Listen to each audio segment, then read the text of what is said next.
here today for another session of a Fireside Chat. I'm having a conversation here today with Kevin. And before I begin, I just want, for the benefit of everyone, to just share a little bit about myself. So my name is Sean Melville. I am currently in Kansas City participating in the YLAI collaboration grant that was awarded to me by IREX and the US Department of State. I am an advocate supporting persons with disabilities, and I'm from the country of Trinidad and Tobago. In the Caribbean, there are numerous challenges that we face with respect to infrastructure, education, equal access, transportation, and a number of other things. And so I am looking for ways to support and amplify the voices of those persons who are advocates for change and who have had the lived experiences of dealing with the challenges of disability. So I want to introduce Kevin. Kevin, go ahead and introduce yourself. Tell the audience a little bit about who you are and share with them your personal experiences, your story.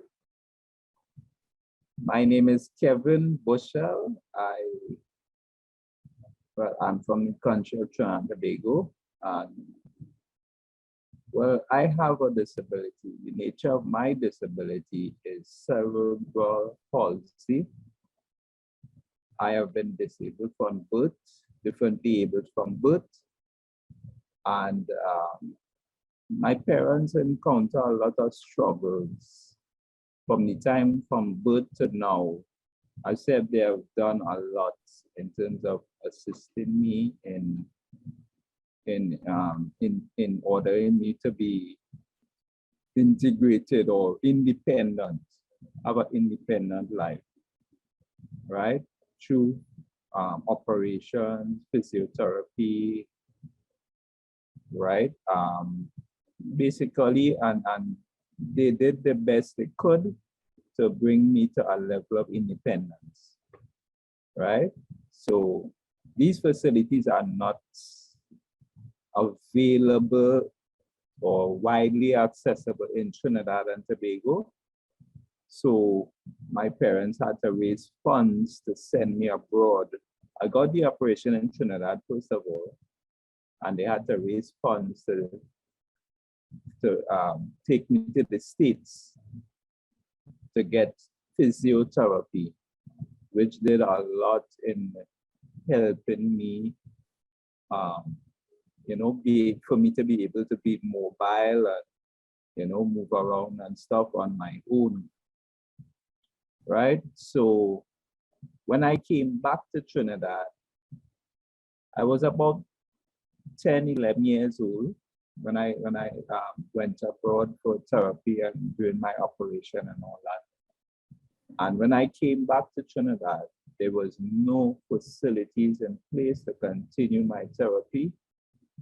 As a result, I was walking without no aid in the States. And when I got back to Trinidad, there would be, due to the lack of facilities to continue my physiotherapy, I became dependent back on a walking aid, which I used one crutch to aid in my moving around on my own. So due to that, I was always engaged and involved in the organizations here in Trinidad, which is the Disabled Persons People's International. And, we have lots of struggles, and we are still having lots of problems in Trinidad and Tobago with regard to making the environment friendly to all persons with disabilities. We had communications with the government several occasions. We have set up a pilot project, right? which is the ELDAMO bus service. The purpose of this service is a door-to-door service. It was taken from a model from Canada, right? It was born out of a Canadian citizen who came to Trinidad and realized there were no facilities like that for her to move around. So she engaged our association and we established a pilot project with the government. We formed ourselves into a committee. We engaged the government, and as a result, they put a pilot project in place where the ELDAMO bus service was born, right? During that process, there were a number of struggles with government, with the public, with, you know, struggles meaning that in terms of accepting the fact that this service is needed, it is important, you know, they lack vision in putting it all together. Right? As a result of that, the service ran for a period of time with a lot of problems. They were not working on addressing these problems, and there was a lack of willingness, and there was not, how to put it, there was not a full interaction with the differently able population in order to put a service that is workable for all of us. So as a result, the service collapsed. A few months before the COVID period, everything shut down. So there were no bus service in place, and there was a big problem with us moving around. A lot of us had to stay home or pay exorbitant amount of money to get a hire car to carry us from point A to point B. And it is still a big problem in Trinidad and Tobago. The government keeps saying they're about to implement this and that, and they're looking at this, and for decades they have been making that promise to us, but nothing serious. These problems are not seriously being addressed. And due to that, I've taken up the initiative to make an attempt to bring this transportation service that we had planned in the initial stages, bring it back, make an attempt to have it established in Trinidad and Tobago once again. I've engaged. You want to say something, Sean? Okay, yeah. So you've shared such an insightful story about yourself. There's so much that to unpack there. So you said so at the very beginning you spoke a bit about your experience of cerebral palsy and the family support that would have gotten you to the point where you were independent in Canada, and now you're back in Trinidad and you could not get that support. And of course, that has ramifications in other places, because now we're addressing this whole issue with transportation, and your lack of mobility is a tremendous problem. Yes. Correct? Yes. And obviously, for many people, I've known persons, as you mentioned, the exorbitant cost to hire a car because you can't access the public transportation is one of those things that we need to address. So I'd love to hear a little bit more about what you propose in terms of your project and that initiative that you were just talking about. For my project, a lot of work has been done through a Canadian citizen who was back and forth and bringing the materials for us to use as a guideline for for setting up the service here in Trinidad. So I have a lot of information here in terms of, you know, how it operated in Canada. So I'm using that as a model, right, to go by. So basically what I need to do now is get some of my local colleagues on board, at least 3 of us, which I'm still trying for the longest while, or all that who may be interested, whether you don't have to have a disability, but you just have to have a willingness to assist us in bringing this together. So what I would need on board now is funding. Funding to set up a working office, funding to at least purchase 1 or 2 vehicles to go with, to start with, right? And to have the operation at least running for a period of time based on how much funds we get, we can go, you know, move the suit. And we will, well, obviously it's a continuous funding. And we plan to use the funding to start and possibly open it up to the public as a way of bringing in more funding. Also, continuous efforts to get the public and private sector on board to continue funding the program, funding it, continuous funding. Okay, so, excellent. Right. So let me just interject there briefly. I want you to share a little bit more in terms of how this project is going to run and what the funding will be used for. And how much funding are you looking for? Well, we can start off with at least $500,000. Mm-hmm. Start with, right? And with that money now, we can have a operating office, right? We can have at least 1 or 2 vehicles running. We can have drivers to drive these vehicles, right? We can have persons on board who can assist with persons who have visual impairment and, you know, help them navigate around.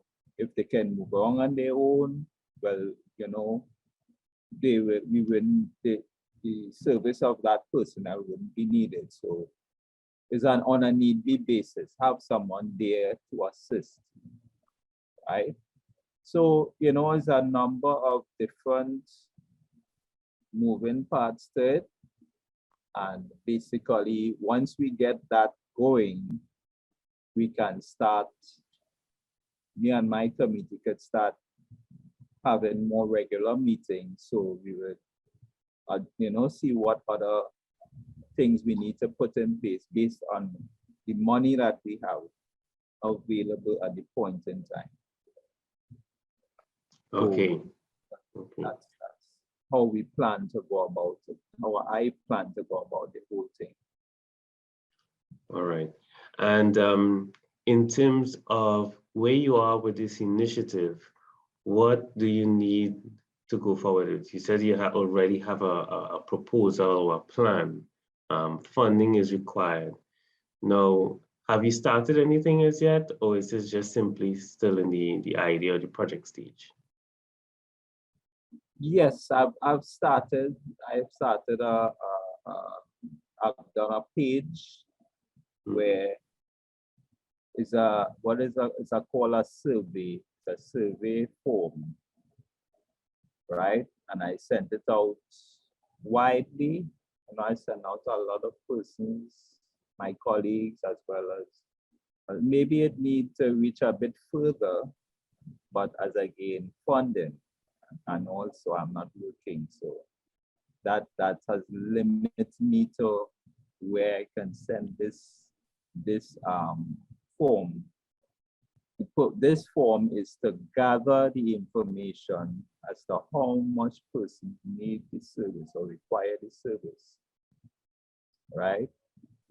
But so far,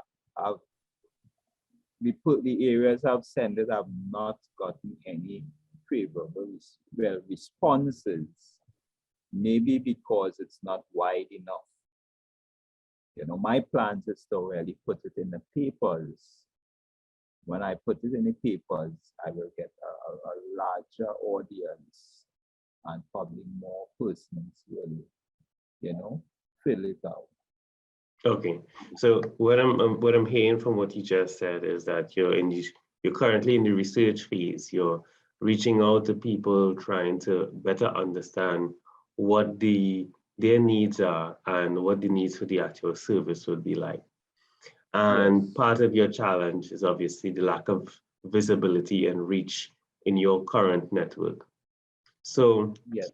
I think that's an important thing to note. And so hopefully coming out of these fireside chats, you'll be able to expand your network, expand your reach, and increase or amplify your voice as we share this with other persons. So Yes. in closing, I want you to just share one thing. If you had one thing that you wanted to share, one burning desire or one insight, tell us one thing that you think would make a difference in your life and in the lives of the persons who you think need this transportation service. Freedom and integration, right? And the way for us to be integrated, transport is an important part of the public able to see us. If they're not able to see us, they would not understand our limitations, firstly, our abilities, right? Our abilities. Instead of focusing on what we can do, they will see what we could do. And transportation is a major factor in bringing this to the public and changing the mindset of the public, right? And getting them on board as well. Because once they see that we are trying and that we can do a lot of things, I think that would be an encouragement for a lot of persons. Able-bodied persons, that is. Because I got a lot of I get compliments on the streets of persons that are encouraged by seeing me moving around out in public. So I believe visibility, transportation will aid persons able to see us, and as a result, integration is the bottom line for me, because I think we are people too, and we need to play our part within society. So our integration will be the major thing I would like to see, and the mindset of persons changing, and for them to embrace us like anybody else, you know? Yes, integration and visibility can definitely change things. All right, so just before we close off, I want you to just share, how can people contact you? Where can they reach out to you? Tell us. They can reach out to me on Facebook. My Facebook page is Kevin Bushell, right? Just put in Kevin Bushell in the search bar and you can get me. You can also reach me at 1868 750 8562, 1868 750 8562. That's all right. WhatsApp number, and you can also WhatsApp me at that number as well. Okay. All right. Thank you, Kevin, for sharing your story. I appreciate it. We've had so much great conversations in the past. And Kevin spoke a little bit about the Disabled Peoples International. That's where we met. Kevin invited me, and so I went to the meeting, and I was very, very, very pleased to see Kevin and to hear all of the work that the organization has been doing. So that's it for this episode, and thank you, Kevin, and we shall continue to meet up. Let's keep in contact. All right, take care, man. Thanks a lot. Bye-bye.